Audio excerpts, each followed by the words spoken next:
नमस्कार दोस्तों, कैसे हैं आप? मैं हूं गौरव और ये है ट्रांसफॉर्मेशंस। आज हम बात करेंगे क्लाइमेटिक चेंज के ऊपर, ग्लोबल वार्मिंग के ऊपर। क्लाइमेटिक चेंज और ग्लोबल वार्मिंग का एड्रेस इफेक्ट्स तो फिलहाल सिर्फ देश ही नहीं, पूरा विश्व ही भुगत रहा है।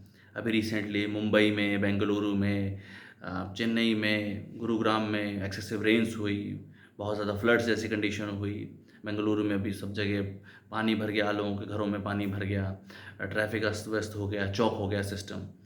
ये सब समस्याएं ग्लोबल वार्मिंग और क्लाइमेटिक चेंज की वजह से आ रही हैं कि कहीं एक्सेसिव रेनफॉल हो रहा है, फ्लड जैसी कंडीशन है, कहीं ड्रॉट हो रहा है। पानी का जल स्तर हमेशा बढ़ता ही जा रहा है, बढ़ता ही जा रहा है समुद्र का। तो ये सब समस्याएं हैं। इन सब समस्याओं के ऊपर काफ़ी सारे जगहों पे काम भी हुआ है। काफ़ी सारे एनजीओज़, ट्रस्ट, फाउंडेशन इन सब एरियाज़ में काम भी कर रहे हैं। इवन बहुत सारी कॉर्पोरेट कंपनियां अपने सोशल रिस्पॉन्सिबिलिटी जो फंड होता है, सीएसआर फंड होता है, कॉर्पोरेट सोशल रिस्पॉन्सिबिलिटी फंड्स, उनके थ्रू कंट्रीब्यूट करते हैं। बहुत सारे एनजीओज़ के साथ जुड़ के काम करते हैं और इन सब क्लाइमेटिक चेंज और ग्लोबल वार्मिंग के जो एड्रेस इफेक्ट्स हैं उनको थोड़ा सा मिनिमाइज़ करने की कोशिश करते हैं। उनको फुली बंद तो नहीं किया जा सकता, जिस हिसाब से पॉपुलेशन एक्सपेंशन हुआ है या resources over excessive use of resources हमने ग्राउंड रिसोर्सेज किया है प्रोग्रेसिव सोसाइटी या प्रोग्रेसिव कंट्री बनने के लिए, तो बिल्कुल कम तो नहीं किया जा सकता, बट हाँ मिनिमाइज़ तो किया जा सकता है।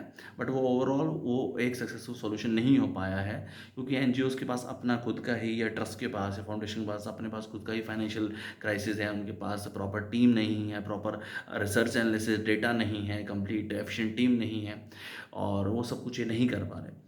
तो अब ये समय है कि जो समाज का जो पढ़ा लिखा तबका है, जो इन सब चीज़ों के बारे में जानता है, इन सब चीज़ों के ऊपर रिसर्च कर रहा है, उनके पास कंप्लीट डेटा है, वो डॉक्टरेट, वो पीएचडी, वो रिसर्च एनालिस्ट जो इन सब एरियाज़ में काम कर रहे हैं, जिनको इन सब चीज़ों के बारे में पता है, अब उनको समाज से निकल के आना पड़ेगा, समाज का नेतृत्व करना पड़ेगा, एक्टिव राजनीति का हिस्सा बनना पड़ेगा, एक्टिव राजनीति में आना पड़ेगा, और तभी वो अपने अपने एरियाज़ के का रिप्रेजेंटेशन करें, अपने समाज के विकास के लिए उन सब एरियाज़ का रिप्रेजेंटेशन करें, विधानसभाओं का हिस्सा बने, संसद का हिस्सा बने, प्रॉपर सिस्टम्स को एलोकेट करें, इन सब एनजीओ ट्रस्ट के साथ मिलकर वो काम करें, तभी इस तरीके की चीज़ों को सोल्यूशन हो पाएगा। आप ये एक्सपेक्ट करें कि प्रेजेंट सिस्टम इन सब चीज़ों के ऊपर काम करेगा या इन सब चीज़ों का सोल्यूशन कर पाएगा, तो अगर ऐसा होता तो पिछले 5 साल में, 10 साल में, 15 साल में उन सब लोगों ने कर लिया होता। अब उन सब के बस से बाहर बाहर जा चुकी है बात। अब उनसे सोल्यूशन इन सब चीज़ों का नहीं हो पा रहा है। तो अब एक पढ़े लिखे युवा को या पढ़े लिखे इंटेलेक्चुअल को आना ही पड़ेगा, एक्टिव राजनीति का हिस्सा बनना पड़ेगा।